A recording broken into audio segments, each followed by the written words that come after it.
playing, but I don't hear anything. Amazing. Oh, thank you very much. Amazing. You know, when I was on set interviewing the talented Max and Theo, I asked them for a theme song of my own, and I got it. Okay, so it's not actually my theme song. It's the theme song for the movie, but these guys composed that. So first of all, amazingly talented young men. Welcome to the program, the much delayed program, or is it delayed because Warren, you originally wanted it to start at 8:30 and technical difficulties decided you should get your wish. Yes, we are taping this live, hopefully Yes. building some questions on the First Weekends Club Facebook page, and then we'll be posting this. So it's all virtual, Priya. Just It's the way I all did virtual. It's all virtual. And yes, I am Priya Rao from the First Weekend Club. I am so excited to be doing this Q&A with the cast and the writer, director, co-writer, director, as well as one of the producers of Things I Do for Money, Warren Sonoda, Jen Pogue, Max and Theo, and Edward, who we're going to figure out the family connection here. We titled this A Family Affair because it really is like a family business, and it kind of reflects what goes on in the movie, which is a family business, right? So Edward is the dad to these two lovely young men, and played their uncle, just Jimmy, in the movie, which I just thought was so hilarious. Some of the scenes you had with your sons must have been hard not to crack a smile. Let's get started, folks. I want to first of all thank Telefilm Canada for being such an amazing supporter of Canadian film and of First Weekend Club. We, of course, are huge fans of Warren Sonoda, love all of his movies, and I have to say, I thoroughly enjoyed this movie. I think because I felt like part of the family, because I was on set when you guys were shooting. You were there from the very beginning, Priya. That's true. It's like I birthed it. The hot summer of 2018, just like it's the hot summer of 2020. Exactly. Full circle story. More surreal and intense now than it was 2 years ago, but it's still the hot summer. Why would it be? Would it be because we're on day 153? Yes. 153 of when Friday the 13th of March started. So it's been a journey. What a journey. Yeah, but this is one of the best days of quarantine or of COVID era because we're all chatting. Yes. Okay, I got so many questions, and I know we're going to try and funnel some questions through Facebook if we can. If not, and if you're watching this in the repeat, then please do post your questions because these lovely people have said that they will go back in and answer them. So make sure that you do click away. You know, we've got some fun things. I'm sure I'm going to ask a lot of the questions you might want to, although I bet you there are some fangirls out there that want to know if Max and Theo are single. So let's just get that out of the way. Max and Theo, are you guys single? What's the status? That'd be a yes on that one. We're just Okay. doing our own thing in COVID, having fun. Their dad is right there. They're going to be very safe right there. He's in a different Zoom square, but this is the same house. I can hear you guys. House. And Theo, does that go for you too? I mean, I'd prefer not to say. Good answer, Theo. You're learning. It's complicated. Smart. Actually, while we're on the topic of romance, I did want to ask you, Theo, and this is so apropos, like it's so down on my list of questions, but I'm curious what it was like for your first role to be playing kind of a romantic storyline. I mean, that was an interesting aspect to it. That was, I was there for the music. I was there for the brother connection. Yeah. It was like the romance, and I was like, wow, I never thought I'd be starting as a a lead in a sort of like connection sort of thing. Yeah, he's got it all going for him in the movie too. Number one on the call sheet. And hopefully it works out like that for me in real life. Oh, jeez. Awesome. All right, well, we're going to get back to that. Believe me, we will. And I got a little game I want to play with the brothers later on. Maybe we'll play it with Warren and Jen too, called which of you is more likely to? Okay. We're going to ask some of those later. But I want to first off ask you, Warren, because I guess I would say that your signature style is that even your most dramatic films and like the action-y films have a real sense of humor about them. And Yeah, I loved that about this. I can't help myself. I mean, we wanted to make a crime genre movie, and obviously there's some serious things that happen in it. But if we weren't having fun in the genre that we were in, there was really no point to make the movie. So, and I just found humor in this sort of family that lived in Hamilton, Ontario. Just odd things that would happen. Every once in a while, you'll see a street clown, or every once in a while, you'll find out the entire criminal underworld is run by grandma and grandpas at a bingo parlor. So yeah, and we should say that there's going to be a lot of spoilers in this Q&A because it's hard to talk about this film without there being some spoilers. yes, and and hopefully people embrace sort of the watch partiness of tonight and already seen the movie on demand on iTunes or Apple TV or wherever you get your wonderful programming, and watched it, and we can answer some questions about it. Totally. I'm going to just mention a couple of the one-liners that really got me. There were so many, but I'm keeping the clean ones, okay? Yeah. Beatings all day, every day. Yeah. Just a good line.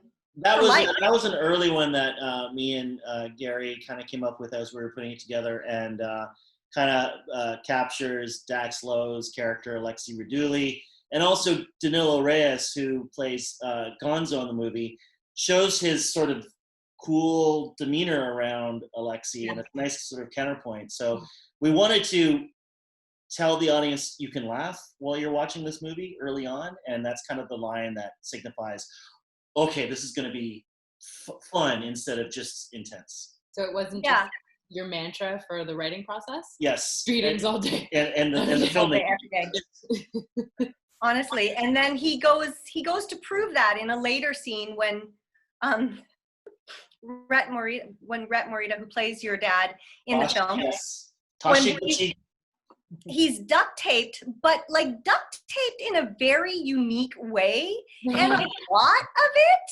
Well, like, you can't just put one piece of duct tape around someone and make it believable that they won't be able to get out. So no, it was like from shoulders to belly button, maybe duct tape. A little bit of the neck and his arm. Yeah. It wasn't because I wanted to put Rhett Morita in the most uncomfortable position, so that he could use the method of remembering what it was like in the room to know what being imprisoned was like. But no, Rhett was a good sport. Obviously, it was not the most comfortable scene. But I kind of put Ed, Max, and Theo through the most uncomfortable situations of their life, probably, to see how they responded. We'll get back I don't know.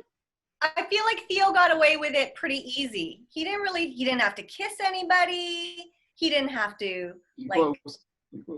I mean, sorry, I meant Max. Oh. Max didn't have to. You know what's confusing me is that your names are Max and Theo, but you're sitting reverse. Like, boys, can you switch places, please? See? messing me up. They are so Energy. well trained as actors to respond to the direction. They're just scared of you. And Warren, No more. Oh my goodness. No, Warren's skill as a director, he just knew what needed to be done in that moment, and he just made it happen. Yeah. Just like that. Amazing. But I was just going to say that, so while he's duct taped on the bed, and then, sorry, remind me that character's name, not Rhett's character. Alexi Dax Lowe. Yeah. So he says, enough out of you. He just says he doesn't want to hear him anymore, puts the duct tape back on, and you see from a distance, he punches him a few times. Just cause. Yeah, just to get the point across. Just to show the threat that Tosh is under at that moment. The threat is real, and his boys, played by Max and Theo, have to rescue him somehow. And in a way, they've looped in their uncle, played by Ed, just Jimmy, to do the dirty work for them. But really, it was the mom, played by Jennifer Walton, that had probably the most significant role in the film of making sure, Rhett's character Tosh was going to be okay. So it was a whole, like, tonight is family affair night on First Weekends Club.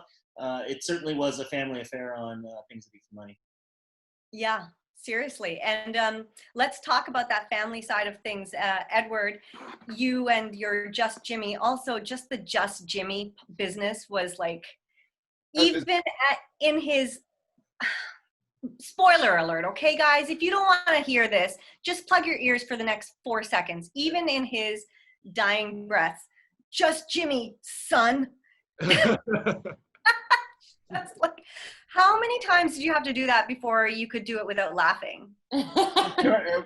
That whole terror of Warren, we didn't really laugh a lot on set. Well, and there was even more. It's just Jimmy, right, Ed? Like Yeah, there's a lot of it going on. It was just intense, and things were just really smooth. So I gotta say, I'm not a really laughy guy either. So I smirk sometimes when my face wasn't showing the camera. Right. Okay. Maria, you have to understand, Ed is a teacher, and not only a teacher. Ed, where do you teach? Okay, I teach at Robert Land Academy, which is a military-themed school for boys who need a little more direction in life. Yes, sir. I will behave myself now, sir. No more asking your kids if they're dating. We'll find out later.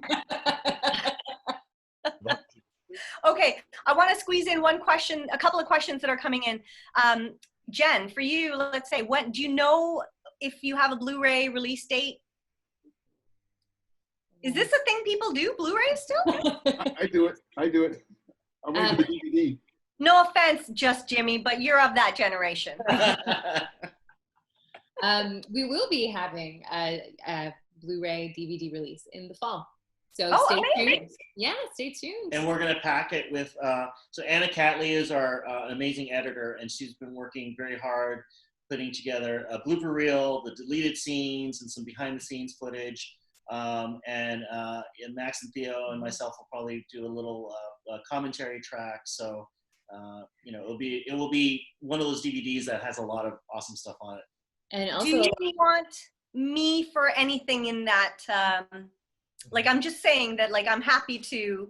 If there's space, some of the First Weekends Club behind the scenes would be great for it, actually, because it'd be great to get Max and Theo when you interviewed them on set, because I think they sweated about 5 pounds of water while you were asking them questions. It was pretty amazing to watch. That was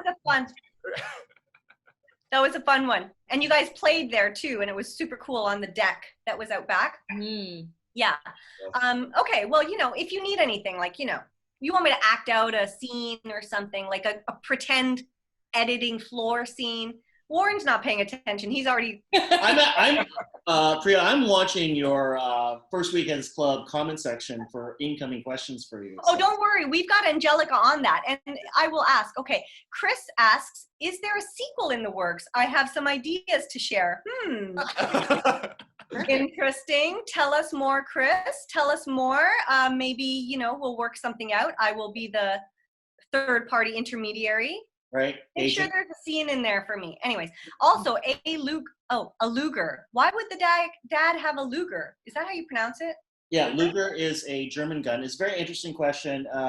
Chris Aramuzis asks from Hamilton, Ontario. And I want to thank him and April for allowing us to shoot at the Japanese Cultural Center of Hamilton. Chris and April go above and beyond for us. We did all the rehearsals at the Hamilton Japanese Cultural Center, and also they have a little cameo in the finale at the mansion.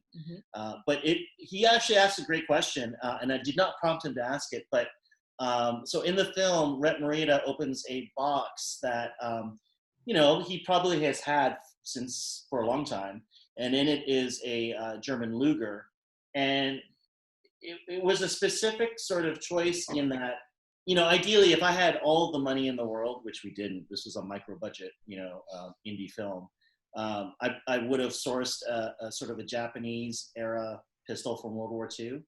But the Luger is significant because obviously the German army used it. it's a bit of a way to talk about how complicated it is to be a Japanese Canadian in Canada, because our past is still linked to World War II. Obviously, the Germans and the Japanese Imperial forces were on the side of the Axis. As Canadians, we were on the side of the Allies. So the Japanese Canadians who were born in Canada were put in this position of, it was a weird place to be. And obviously, during the internment, when my parents and Max and Theo's grandfather, Ed's father and mother would have been interned during World War II, we were steadfastly Canadian, even though, we were sort of persecuted for being Japanese. So, I mean, it's a deep dive as to why this gun was a German officer's gun from World War II, but I chose that. I could have chose any handgun, but I chose that to sort of acknowledge that we have a complicated history. You could add that into the Blu-ray. Yes, let's get this A whole recorded. little, I might not remember to say it so succinctly. No one's ever asked that question before. No, but it was Yeah. there was thought to it, because like our gun wrangler, Mel Ramsey from Max Effects, who's amazing. She's worked on so many films and really did us an amazing favor and went above and beyond for us on the movie. She kind of gave me a whole range of armaments and handguns to choose from for the movie. We're a crime movie, and we chose that one because of the significance of it. yeah. Gun wrangler, actual term. Gun wrangler. Who Yeah. knew, huh? If you haven't watched or listened, you can do both, to our Real Inspiration podcast. You should check out our first episode because it was featuring Warren Sonoda. He was our hands down #1 choice to kick off that podcast. And you do talk a lot, maybe not a lot, but you do talk about being a Japanese Canadian filmmaker, and you talked about this film. And having now seen it, I think it's so cool how representative it is of Hamilton, of Canada, of the world. And it doesn't seem at all odd to see so many different cultures. Faces, yeah. So many different faces, so many different colors. And I think that's amazing. So kudos to you for, first of all, letting Hamilton play Hamilton and showing what Canada really looks like. I really like that. And I loved the bits of Japanese that were in there, because I think we talked about this in the podcast too. I studied Japanese at university, so I got to go to Japan. I won a speech contest, a Canadian-wide speech contest. I got a trip to Japan. So wow. That's a big So how did Ed do? he did pretty well. He did pretty well. Pretty well. What am I going to say? The teacher in him knows what that means. That's a military buzz cut, guys. Like, I got to take it easy. That's fascinating. Okay, let's talk to Jen here. What was it like for you? Was this the first feature that you've produced with Warren? Yeah, I work with Film Coop Incorporated, which is an amazing production company, and they've done a number of features in the past, but this is the first feature that I kind of embarked on, and it was an adventure. Yeah. Coming from the short film world, this was kind of like making 15 short films all at once. So, yeah. But it was,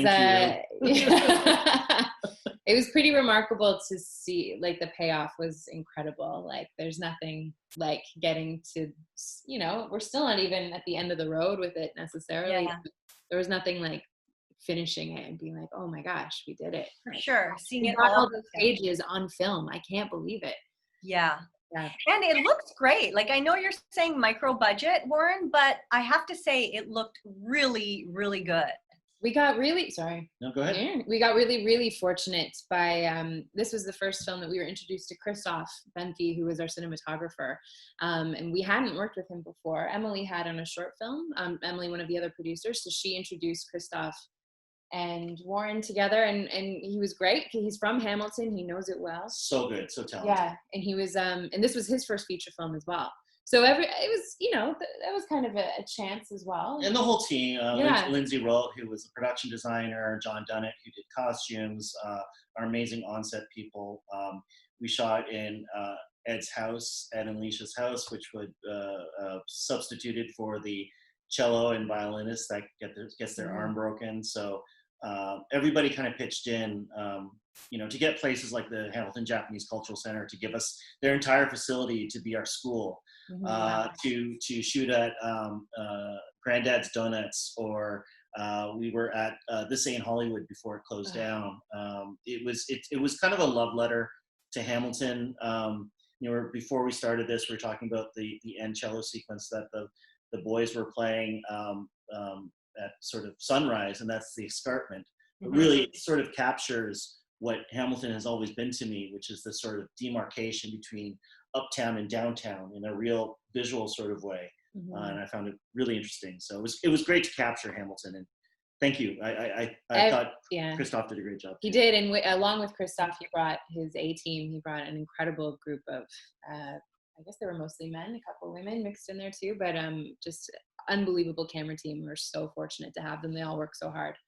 Also, everyone should always shoot in a donut shop, because sometimes you get donuts, and they were so good. Donuts were great. Little fringe benefits. Yeah. That was another one of my favorite lines. Actually, it was in the donut shop when Theo, when Eli says, "That's how most heists work." Was that actually true? Is that really how simple? No, they can't be, right? They're more like Ocean's 11. Come on, aren't they? I mean, I haven't been part of that many heists. I mean, He says very carefully. Theo doesn't say much, but when he does, It is a pandemic. it's pretty good.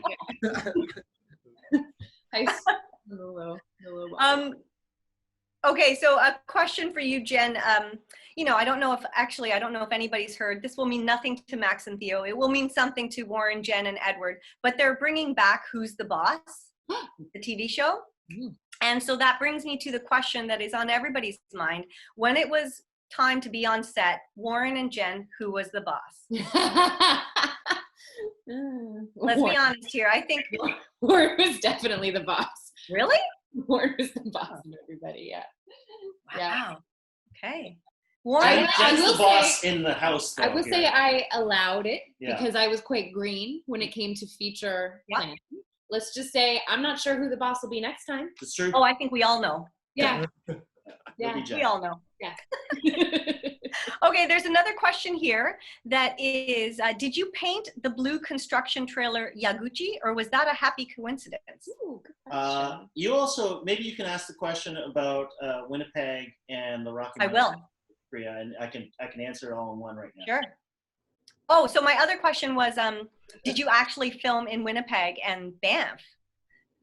Max and Theo, were you ever in Winnipeg or Banff? Mentally, for sure. I remember we were driving in one of the very final scenes of the movie, and we're kind of making our way to Banff, just on a cross-country road trip. And we're really just at, Fiddler's Green, out by Ancaster. But we have like a huge red camera mounted on the top of our car that we're driving, and Warren's in the van in front of us, kind of just yelling, "You're in Banff now! Like, you see mountains! Look at the mountains!" And we're both in the car like, "Wow, mountains!" that was stressful. So to answer your question, Priya, the Yaguchi construction trailer was a real trailer that Lasanto Homes in Hamilton graciously let us shoot on a real construction site, which just gave us so much production value. Wow. But digitally, my best friend, Mike Sevigny, who's a genius VFX artist and supervisor, tracked in the little Yaguchi construction signs, and then created the Rocky Mountains for the driving sequence, and put in all the gunshots, all the little blips and the little sparks. Well done. There's this one moment where you really do think you're in Winnipeg, but it's really Sir Johnny and Macdonald High School in Hamilton, Ontario. So, and if you look closely, it's supposed to be an ice rink, and there's like a pile of ice. You know how ice rinks put out ice that they don't need? There's a pile of ice right beside it. It looks completely like it should be there, and that's all trickery. It's all VFX. Amazing. The sometimes technology works for you, as in that situation. Sometimes it doesn't, as in this situation tonight. All right.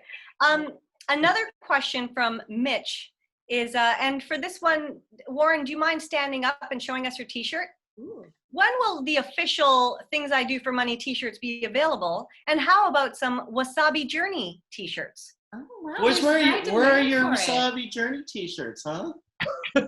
We didn't get that in character. We can Watch. it off and Superman change for that one. One at a time, maybe? The thing about this shirt is I don't think we probably won't ever make this shirt again because we gave it out to our main cast and crew. Ed got one, but subsequently quickly lost it. So sorry, Ed. Max lost it, but I believe that. If you have this shirt, you can feel pretty proud because the people that made Things I Do for Money, the cast and the crew, did something very special. And we had a really great sort of, this is pre-COVID, like a post-wrap party at my writer Gary Nolan's house, right after we wrapped Principal Photography.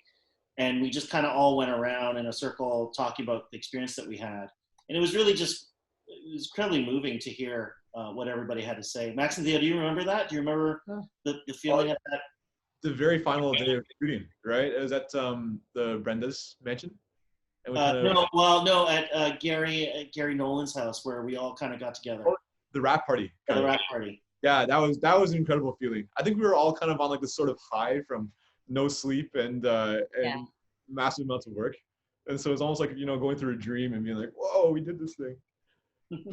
So cool. So no merch yet, but DVDs are coming. It'll say and the soundtrack. The soundtrack will be out in the fall as well. Yeah, Things I Do for Money fan. Yes. Yeah. And let's just quickly talk about that soundtrack. And then I just want to ask Ed and Max and Theo, Edward. I don't want to get his name wrong. Max and Theo. By the way, Max is only letting me call him Max under duress. He originally wanted me to say Maximilian until Theo said I could call him Theo. And then I think Max felt like a little bit of a I felt like I'd be part of the high team. maintenance. Make sure the brand was very on point. Exactly. Exactly. So I wanted to ask you guys, because you composed the music to this film, and the music was such a cool aspect of this film, because usually, we've got the soundtrack that is driving the emotion and the pacing of the movie. And in this movie, it was so well done and so cool that the music was driving the emotion and the pacing, but it was being played during the scenes too, like that massive scene where you guys are playing at the final performance. First of all, how many times did you have to do that? And second of all, what was that like to be asked, by the way, can you compose all the music? Well, I'll answer the first question. And you want to think everyone? Because the idea for that piece is it has to be incredibly hard, has to be long, I think 5 or 6 pages. And you can talk a little bit more about what it was like to actually compose that in the first place. But when we got to that room where we were in the mansion and we were doing the takes of the final performance monument, I think it was like 35 degrees in there. I think there was like 40 people in there, very little ventilation, and just cameras and lights and everything on this main center stage. And we kind of also had no sense of pacing ourselves as actors. So, Warren said, okay, we're action, we're going. And we have playback and we kind of hear in the metronome in from the speakers. And we just start going at it and we're sweating by like the first minute through. 2 minutes in, most of our bow hairs are broken. 3 minutes in, I think I've gotten carpal tunnel syndrome. And then you kind of keep on going to minute 5, minute 6. At the very end, it's so intense and your arm kind of locks up and you're finished. And then we kind of jump up and everyone starts clapping. We're like, yeah, we did it for the first take. And everyone's like, great, reset. Let's do this again. And they're like, okay, Warren, let's do it. And we sit down and go. We finish it again. And it's like, Warren, fantastic. Other angles, B camera, go. And I think we did about 7 times. And Warren was even more and more expressive in how we were going to channel that energy, especially at the very end. So I think by the 7th take, Theo and I were in like tunnel vision at this point, and Warren's just behind the camera at the very intense kind of percussive moments. So I'm like, yes, go. And you're struggling. You're playing for your dad's life. And we felt that. It was fantastic. Yeah. You guys are like, we're playing for our own lives. My hands can't handle this anymore. I got no strings left. It's true. Yeah. What was it like? Yeah, like because originally we were planning on playing the Vivaldi double concerto, which is a classic cello double duet piece that almost every cellist knows if they're playing a duet at any point. But we got the script, we were reading through, and we were like, hey Warren, we got this idea. What if we just score it so that we match the emotions to it? And we had no idea what we were getting ourselves into at that So you volunteered? I mean, It was kind of like a collaborative decision. Okay. And then we get into that, and it's like, wow. So now we have 6 pages of script to score. Then we need it by like next week. Oh my God. A week and a half timeline just to make sure that we had it ready for promotion Wow. and for playback for the actual take. Because this was July and August we were going to film. So we kind of locked ourselves in our house and decided, okay, what kind of resources do we have to make the 2 cello piece? And especially the very final moment, there's an Achilles heel that's a theme throughout the movie where Eli is struggling to play this one part because it's so tough. And so Warren said, guys, you got to make that tough. Like, you got to make it impressive. And they had to make it so that other cello players watching the movie would go, holy shit, that is impressive. Yeah, and 100% we wrote. How hard do we write that? I mean, I've never played it perfectly. Every single time we go to Whistler or Louisiana and we're about to play the main piece for just for promotion, we're sweating buckets beforehand. Not for any other reason except for we know there's a section coming up Right. that I'm sweating buckets. Have you ever tried switching roles on that piece? We actually did. Yeah, just for fun. Because at one point in the script, we had switched parts. I was playing the lead part, and you were playing. That was an early iteration of the script. But no, that we changed it back. Our parts also for anything that we've written for the movie in the 2 Eli and Nick characters, but also for us, we write for our own parts as well. Like, we write for ourselves. So Theo's playing to his strengths, I'm playing to my strengths, and that's how we kind of come together. Yeah, and we can't really mix it up. Can we just mention your ages again? I don't know if we already did this, but like Theo is 20. Yeah. Max, you're 22. I do. I mean, 18 and 20 when we filmed. yeah, like virtuosos, right? Like, this is like some major talent. I played piano for 8 years when I was a kid. Yeah, so did I. I mean, but we didn't really play. Right? Well, speak for yourself, Warren. You don't know what I'm going to say. But yes, he's right. It was not good. It was not good. So it's just amazing. And did you ever anticipate that your musical abilities would take you to the screen? Absolutely not. I actually have I'm not usually a quote guy, but I have a quote that I really like. That's called "Luck is where preparation meets opportunity." Yeah. Right. And I think for our entire lives, we just love playing cello. It's always been on the side, no matter whether we've been, in high school, in engineering. We've always been playing. We've always been performing, and something we just love doing. So when this whole opportunity came by, and we were talking to Warren, we were talking to Gary, we were talking to our dad as well, and we're all preparing for this. We felt very ready to take that to a different level of art, which involved, screen time as well. Acting, no clue that was going to happen. That was. We're still figuring out what's going on at this point in time. But it's been such an amazing ride, and we've been very, very grateful to be given the opportunity. Yeah. Something I want to mention that the boys didn't mention, I don't know if Warren knows this either, but the entire score for the monument, there's nothing written down. It's all been memorized, right? So What? they whenever they play it over again, it's actually just from memory. Oh, Wow. it's big time too. So the one we did like today changed. I think we forgot how to play it from last two summers ago. So you don't write sheet music at all? No, it pulls down the juices. We gotta keep on going forward. So you just sit there and you say, how about we play something like this, and then I'll do something like this, and you're just doing that? Yes. Yeah. And also, actually, fun little fact, we went through our voice memos from 2016 and earlier to find kind of just inspiration for what we were going to work with. And we have a whole bunch of really great ideas that are like 5 seconds long in there. And we decided we don't have time to actually make anything from scratch. So we'll just kind of choose themes from here, there, Yeah. together and embellish them and then make transitions. And sort of write it out in symphony form. Oh my God. If you guys have any of those 5-second thingies left, maybe we can use one of those as our first Weekend Club theme and use that at the beginning of all our videos. Let's talk. I would love that. That would be so cool. We've always wanted something that was originally composed. And you know what? Like, you guys are so talented. It would be so cool to have something from you guys. Oh, thank you. We can make one for you now. Like we Always wanted a theme song. Yeah, this is the level of just sort of like, let's just get this done, dedication and talent that we had with Okies, because they just really stepped up. And I've always wanted to ask you, what was it like listening to them while they were making this music? Like, you were like, was it? I was actually in the room right behind them, because like they'd be playing right there, and they would just try out something. It was for me, it's always phenomenal to listen to how they're creating things.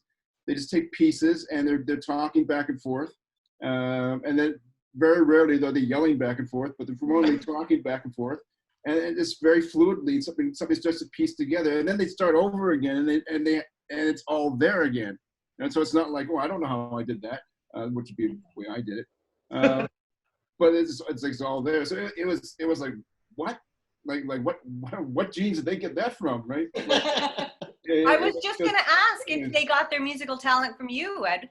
No, they got their looks from me. Really? I knew that part. Just like just Jimmy. No, it's their mom, Alicia. She was pretty adamant about showing the music. And I also say they got some grandparents who just love classical music, so they've always been inundated by music. Yeah, and I think it's just so cool to see, people are still enjoying the classics. Like when you say Vivaldi and stuff, like it's just so cool that those classics are still classics, and they're still. But it became a kind of joke. We cut one of them out, but Max and Theo kept saying as the characters, okay, we're going to do this thing. We'll play some Bach, a little bit of Vivaldi, and we're going to get out of there. And it's kind of an inside cellist joke because that's kind of what you always play. Right. And hats off to Max and Theo for actually committing to writing a completely new piece of music, because if we did do Vivaldi or a Bach cello concerto, I think all the cellists watching the movie would be like, well, whatever. I mean, like, that's not original. That's not, it doesn't have the sort of immediacy that what they wrote has for the film, because it's completely in sync with what's happening visually with Ed on the escarpment and, Rhett and Jennifer over at the motel. So, and personally, I think it's going to become sort of a double cello classic. Like, as cellists find this movie and embrace the movie, I hope there's a discussion at some point, boys, and we're going to try to do something with a Philharmonic Orchestra, sort of a Zoom chat like this, where cellists can ask questions in depth about the music construction, because it was pretty spectacular. Yeah, I feel like I could spend a whole hour just talking about that and about how you read something on the page and say, okay, we need this kind of emotion here, and then this, like, that is just, it's blowing my mind. But we have other things to do, including my game that we were going to play. But I want to ask, because there is a question for the cast, and before we get to that, Edward, I want to ask you, okay, so your kids are going to be in the movie. When did you get roped into it, and what was that like for you? That was crazy. Hard to explain. I mean, we're a pretty tight family, so when they got the script, read the script, we go, oh, that's cool. And one time when Max and Theodore were at Gary's place doing rehearsals, I get a text saying, Warren wants to know if you want to, like, if you're interested in auditioning for a part for the movie. I go, what? And I go, which part? He goes, just Jimmy. Oh, the cool guy. I could try, right? So, and then that day I went to pick up the boys and met Warren for the first time, and tried to look as sluggish as possible, because that's the way he's got to be. And then they gave me an audition, and it happened. So it was something that I didn't think was going to happen. I had no idea it was going to happen. And when I had the opportunity, I just jumped all over it, and then sweated later on. Because then you actually had to do it. Exactly. I know, I go, whoa. Oh my God, so But funny. the first thing I told Warren was, I'd be really interested, but I got to tell you, I can't speak Japanese. And he said, no, I can't either. So, okay, great. And I'm like, great, that's a good idea. Let's write a 3-page scene in Japanese for you and Red to do. That was tough. Hey, thanks, Warren. That was No problem. Let's wait for the sequel. You Come did back to the zombie. you did a great job directing this cast of all non-actors, because it really was. Well, I wouldn't say all non-actors. I mean, certainly Ed and Max and Theo as a family had never acted before. I don't think ever. Even in high school, you weren't in drama or anything, right? Yodit Tuaderos, who plays Laura in the movie, she comes from an amazing figure skating background, but she had never acted before.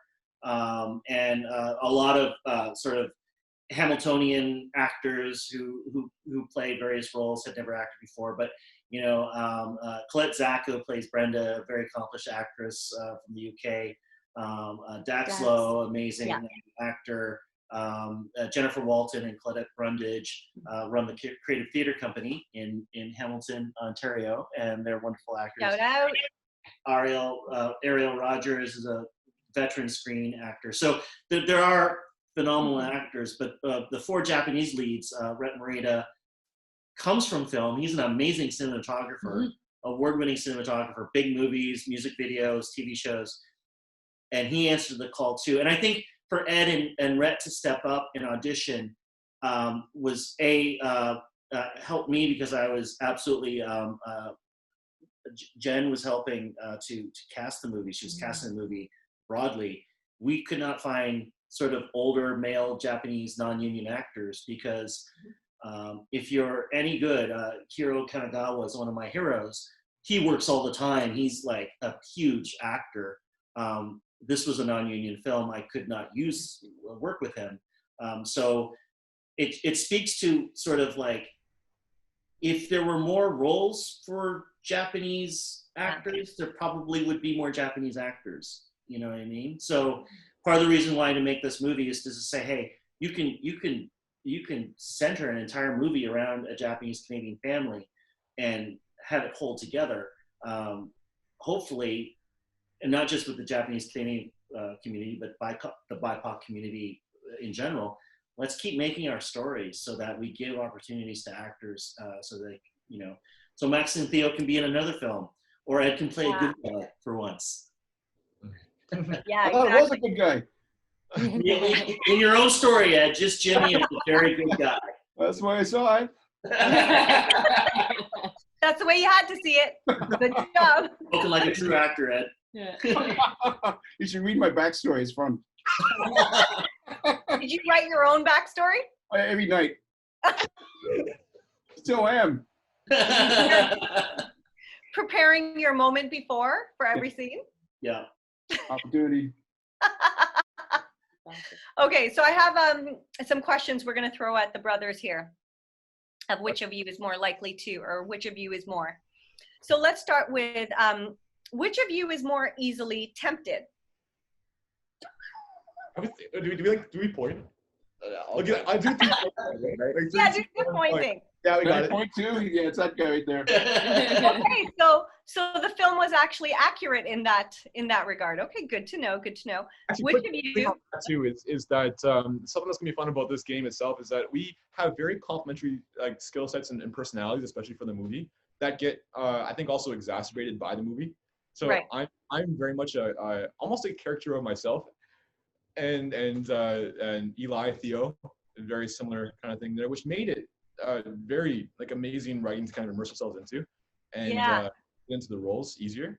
But I've now talked for a long time, so we'll get back to the game. Well, I was thinking that, and that was something I had wanted to ask too, was whether that brother dynamic was true to life, because it felt really natural. And even though you are brothers in real life, it could have not felt natural because you're not actors, you're not trained actors. So I wondered about how accurate that dynamic was. And so it's good to see that it was basically very similar to your own characters.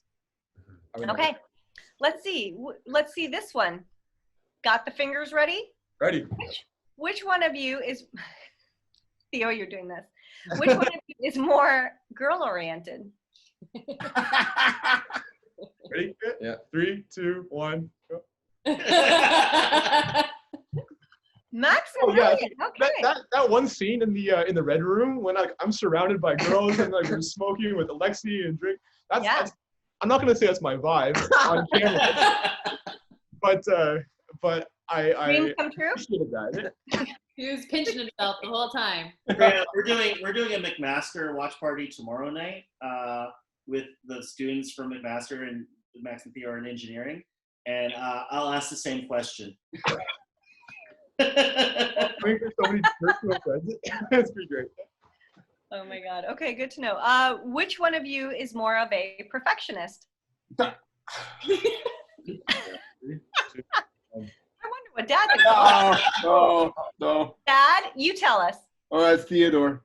Theodore drives me nuts. I agree. I mean, look at this room. This is Theodore's room, right? Oh, it all ends there. It is blue. Okay. No, I'll speak for Theodore as well too. He's very, very, very intelligent, and anything that he does with 100% dedication. Probably has the most discipline of anybody I know, I think, which is at once intimidating but also inspiring. So I'm perfectly okay allowing that category to go to him. And that's I just want to pinch both of your cheeks right now. Thank you for doing that for me, Max. Okay, which one of you is more willing to take chances? Then I guess that's obvious. If he's more of the perfectionist. Let's go. Ready? Yeah. 3, 2, 1. Yeah. It's almost. All right. Even I could have told that one. Which one of you is more likely to sleep in and miss an audition? Okay, ready? 3, 2, 1. Go. Max, you're winning most of these. And I say this because I'm not sure. No, I think he's gotten up at 6 a.m. every day. Every single day. And I think I'm up at maybe anywhere between 9 a.m. if it's a really good day, or like 1 if I don't have a reason to be. And like no alarm set, nothing. I'm very much a night owl. So Priya, here's a bit of trivia. We had one night shoot, which was the very last day of principal photography, and we were going to like 5 in the morning or something. It was a full night shoot. We had a lot of night scenes in the movie, and Eli, played by Theo, kind of wanders Hamilton at night for a section of the movie. At one point, I think it was only like 1 o'clock in the morning or something, and Theo was like, "I've never been up this late ever." We're like, Theo, do you remember that? I do remember that. Do you remember what was going through your mind at that moment? I mean, that was just me trying to hold on to reality. Is this what it's like at night? And the very last shot of our shoot, the entire shoot, was the dream sequence where Eli and Nick, Eli's chasing Nick through a dream, and that was what we ended the shoot with, which was coincidentally the very first shot of the movie was in this graffiti alleyway that we shot in, and we ended at the same alleyway, and it was just by chance. But the last shot was like 5 in the morning. The sun's kind of coming up. It doesn't look like night anymore. I had to get the shot. I make Max and Theo run full tilt for like 3 city blocks down an alleyway, and I really thought Theo might have died on the way running through it. Do you remember what was going on at that point? It was just like I've never. It was like the closest to an all-night I've ever pulled. And we started that day in the morning at Brenda's mansion, right? Like it was a full day. Not necessarily we were in all the scenes, but we're gonna come to all the sets. Like you're not gonna catch us slipping on that one. And so we were just napping kind of all day on any couch we can find, on any floor we can find. That was when you came to interview them, Priya. Yeah. Okay. Yeah. So that was. It was so you got them between naps. Yeah. Just like babies. Can I tell my favorite Theo story too? Can I tell my favorite Theo story? Yeah. There's a scene in the movie where he has to write a letter and mail it. And so we were getting all set up. Warren's like, okay, and go to write it. And he was like, how do I write a letter? Like, what do you write on, because you've never mailed anything before. Because that's the world we live in now, but that wasn't the world I grew up in. So like, he didn't know where to put the names. And if you watch the movie, at the very end when Theo's character mails something back because his conscience has the better of him, it's completely wrong. He puts like the city before the name, but we couldn't do a second take because I didn't have another piece of paper to write on, and it made the movie, and I love it. I love seeing it because it's such a millennial thing. Yep. They just don't know how to send mail. That was our realization. We're like, oh my gosh, this is the next generation. They don't have to do this. This is crazy. That's right. Well, kind of on a similar note, I was at my family business today, and one of our staff, she's like 21. She's really cute too, Theo. I mean, she's right in between you guys. Anyways, she was saying, well, how do you write in cursive? And I said, what do you mean? And she said, well, how do I write an F, like a capital F in cursive? I was like, you don't know. And I had to draw out the alphabet for her. They stopped teaching it a while ago. Yeah. It's so weird. Yeah. So weird. But on that note, I want to just say, first of all, to Edward, you and your wife have raised some good kids, man. It is such a pleasure to see that kids like this exist and that they're going to carry forth into the world some appreciation for good music and just be good people. So thank you for contributing to the good side of society.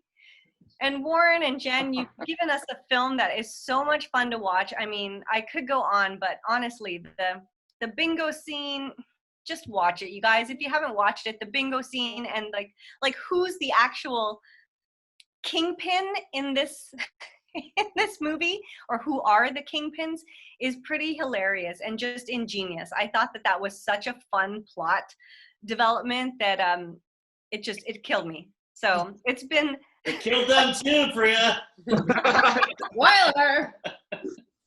Well, I'm just saying, you guys should have already watched the movie, and you can watch it before, just whatever. It's fine. It's going to be fine. You're still going to enjoy it. It's still fun. Thank you all for joining us tonight, for sticking around even after half an hour of technical difficulties.